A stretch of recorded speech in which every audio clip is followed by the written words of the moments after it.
Dialoguer pour désamorcer les tensions, c'est ce que préconise la communauté économique des États de l'Afrique de l'Ouest à l'heure où le ton ne cesse de monter entre l'Algérie et le Mali.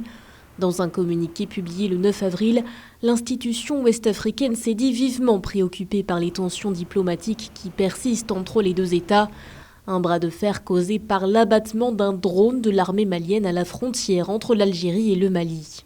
Au nom des États membres de la CEDEAO, la Commission exprime sa profonde préoccupation face à cette situation. Elle lance un appel au Mali et à l'Algérie pour qu'ils désamorcent la tension, favorisent le dialogue et utilisent les mécanismes régionaux et continentaux pour régler les différends. Des différends qui remontent au 1er avril dernier, date à laquelle les autorités algériennes ont indiqué avoir abattu un drone qui aurait pénétré son espace aérien. Après avoir mené une enquête, le Mali a dénoncé de son côté une action hostile préméditée du régime algérien.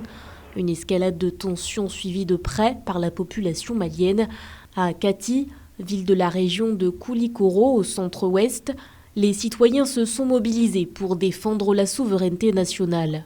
C'est des milliers de personnes qui sont sorties pour dire non, pour protester contre cette volonté algérienne, pour soutenir les plus hautes autorités de la transition dans leur politique de défense du territoire national.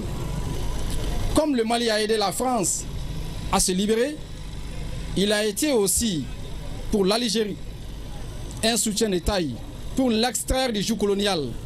L'Algérie ne doit pas se tromper.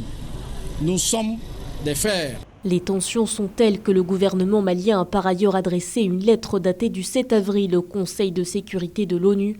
Le pays a également ouvert une information judiciaire pour acte de terrorisme.